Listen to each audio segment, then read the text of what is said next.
eu sou a professora Pamela.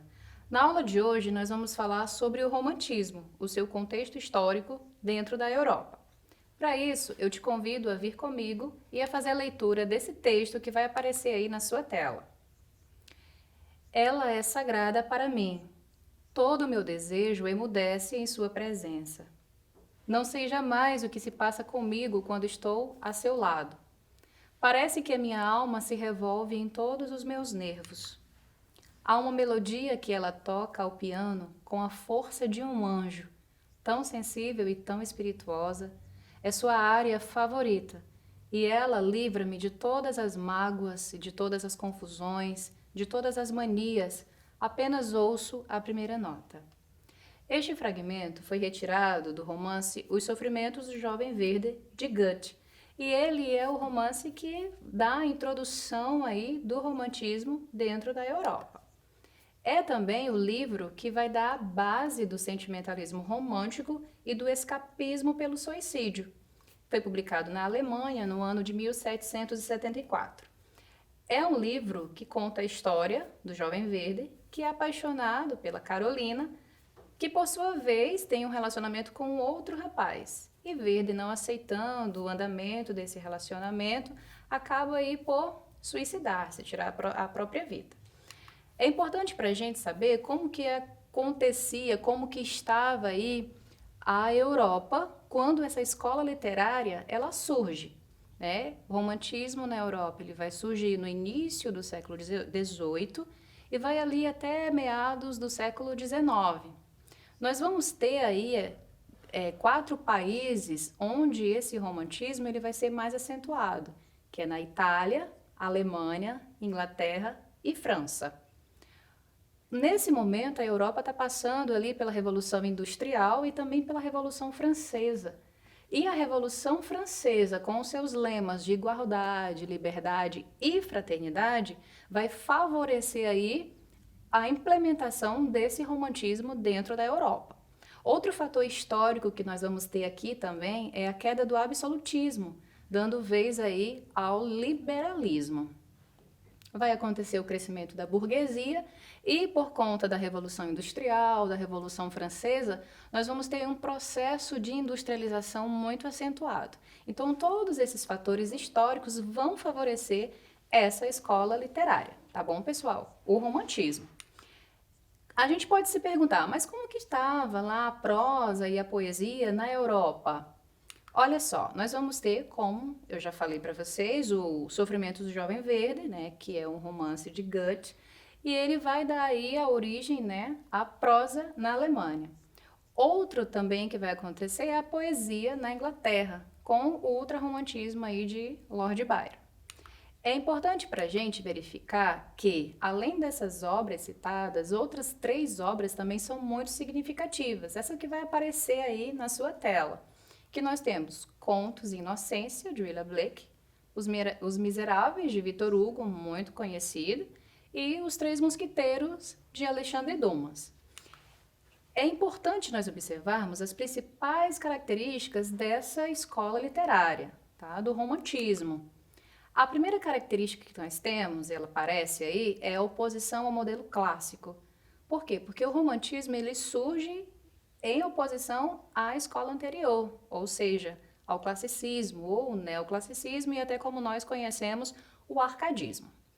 Nós vamos ter também uma estrutura do texto em prosa longo, um desenvolvimento ali de um núcleo central, uma narrativa ampla, refletindo uma sequência de tempo, né, de espaço. E aqui no romantismo, o indivíduo ele passa a ser o centro das atenções. Então é assim, é o meu eu, o meu sofrimento, as minhas emoções, as minhas sensações. Então tudo ali muito ligado, né? Muito dentro da própria pessoa. Por isso que nós vamos falar também de subjetivismo, que é ligado aí ao eu. Outra característica que nós vamos ter é o surgimento de um público consumidor, que esse consumo dos romances ele vai ocorrer ali por meio dos folhetins. Né? Nós vimos aí que teve um crescimento da burguesia. Lembra quando nós falamos lá na frente desse crescimento? Então, se antes nós tínhamos ali, no período clássico, uma literatura voltada apenas para a nobreza, aqui no romantismo não. Nós vamos ter, por meio dos folhetins, uma literatura liberada para todas as classes sociais, né? Inclusive ali a classe média, né? A burguesia que vem crescendo.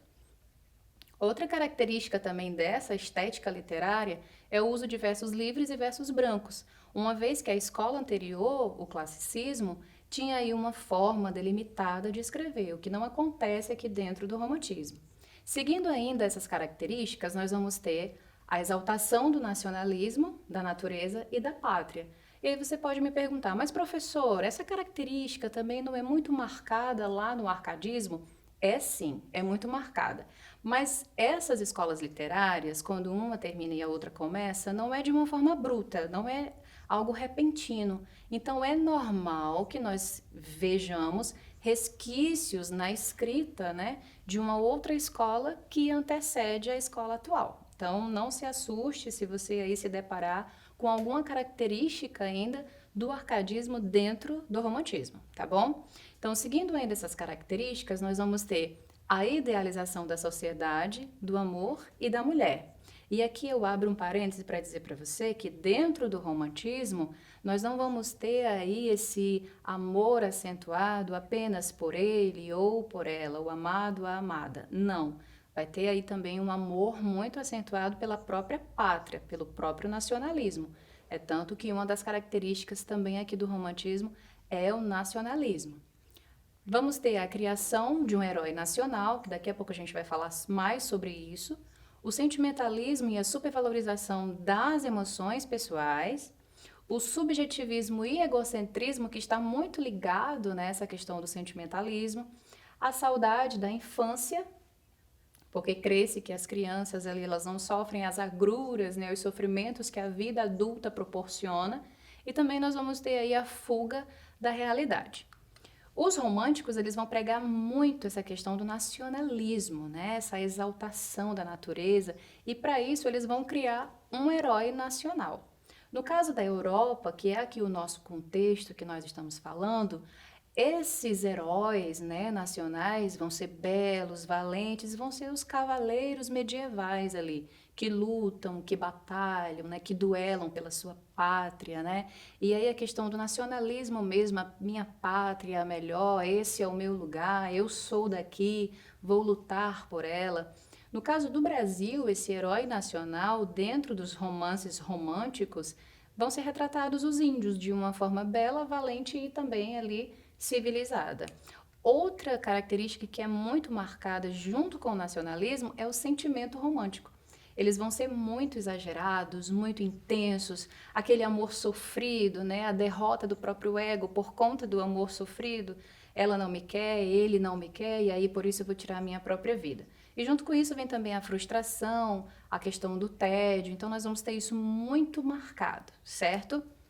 Então, até aqui nós vimos o contexto histórico da Europa, como que estava quando o romantismo surgiu, vimos ali os seus principais autores, as principais obras e vimos também sobre as características. Agora, vamos exercitar?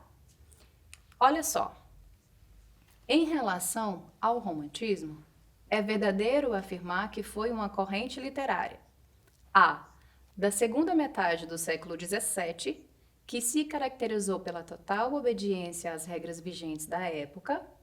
B, uma corrente literária cujos seguidores eram contra o arrebatamento lírico e preconizavam a arte pela arte, o virtuosismo técnico e o primado da razão sobre o sentimento. Uma corrente literária cujas principais características foram a liberdade de criação, a primazia da emoção sobre a razão, o subjetivismo, o culto da natureza, a evasão no tempo e no espaço. Uma corrente literária surgida logo após a Primeira Guerra Mundial e caracterizada por obras em prosa profundamente marcadas pela angústia da existência e pelo absurdo da condição humana.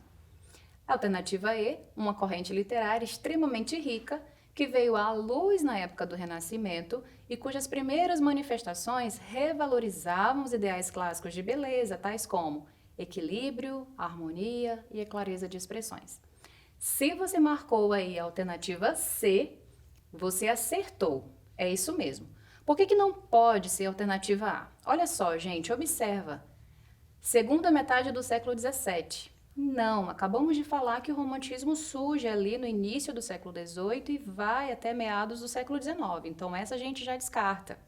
A alternativa B também traz ali pra gente no finalzinho primado da razão sobre o sentimento. É o contrário, é o sentimento ali aguçado e acima de tudo e acima de todos, tá bom? Alternativa D, surgida logo após a Segunda Guerra Mundial. Não, a escola que surge ali logo após a Primeira Guerra Mundial, perdão, é ali a pós-modernidade, né, o modernismo. E a alternativa E fala ali dos ideais clássicos de beleza. Muito pelo contrário, os romantismos eles rompem com esse ideal clássico, né? Tem sempre em mente aí esse rompimento com o ideal clássico, tá bom?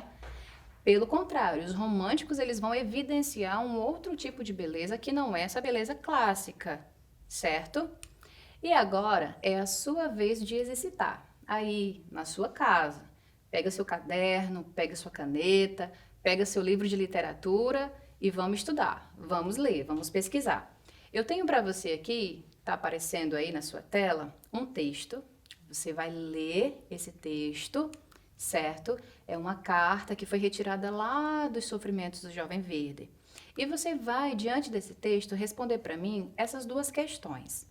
Primeira, em qual estado emocional se encontra a personagem no trecho lido? Como que ele está? Segunda, vimos que o escapismo, o desejo de fuga e evasão é uma característica do romantismo. Identifique neste trecho da carta manifestações do escapismo do jovem. Chegamos ao final da nossa aula. Eu agradeço por você ter disponibilizado o seu tempo para participar comigo aqui e falarmos um pouquinho sobre esse contexto histórico do romantismo na Europa. Eu peço que você não deixe de fazer as suas atividades aí e nem as atividades complementares que estão aqui na nossa plataforma.